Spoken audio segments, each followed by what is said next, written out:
Thanks for having me. I represent a base of American Jews and the base of the Democratic Party who are calling on Democratic leaders to reject AIPAC and actually take meaningful action towards ending Israel's military occupation that deprives Palestinians of civil, political, and human rights. You know, I think it's clear that this generation of young American Jews knows that violating the rights of humans and children is wrong, whether it's at the border or whether it's taking kids out of bed in the middle of the night in the West Bank. And we're calling on our political leaders to actually represent that view. We're tired of the blank check that the Democratic Party has given to the Israeli government to continue the status quo in Israel, to continue dispossessing Palestinians of their land and of their lives.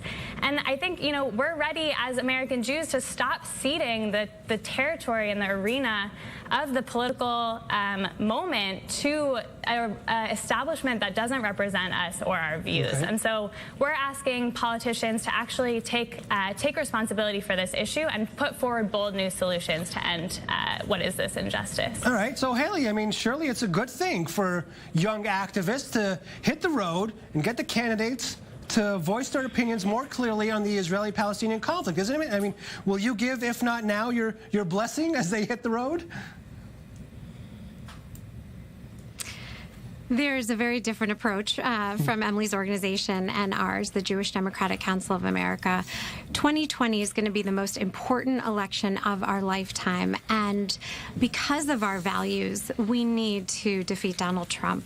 The way to do that is by rallying behind the strongest Democratic candidate to emerge after this very robust field that we now have in the primary, and to talk about issues that are driving the vote, where there is such a distinction between the Democratic perspective and that of Donald Trump. So whether it is access to affordable health care, or ending the epidemic of gun violence, or treating those on our borders humanely, these are the issues that we know voters want to hear about. These are the issues that will drive the vote, and that is the issue where there is the biggest distinction between Democrats and Republicans. Those are the issues that we will hear the candidates talking about on the trail. Okay, so, you know, Emily, basically I think what Halie is saying, if I slightly paraphrase it, you know, why should this conflict be as high on the agenda as immigration, as climate change, as gun violence and other issues? Shouldn't those be what the Democratic Party really focuses on?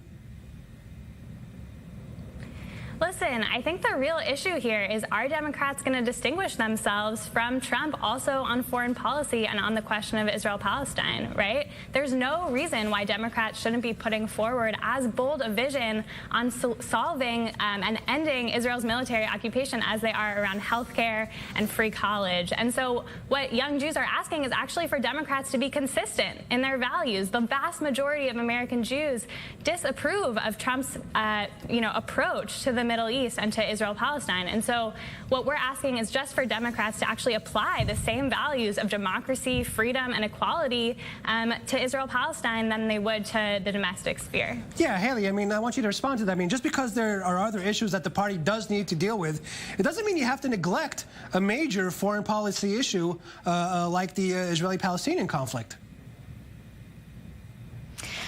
By no means am I saying we should neglect it. However, there is consensus among the Democratic candidates on key issues, such as support for a two-state solution, support of the U.S.-Israel relationship, and opposition to the global BDS movement. There is consensus among the candidates on those issues, and by embracing a two-state solution, they are already distinguishing themselves from the policies put forward by this administration, which has even neglected to reference a two-state solution in its so-called peace plan.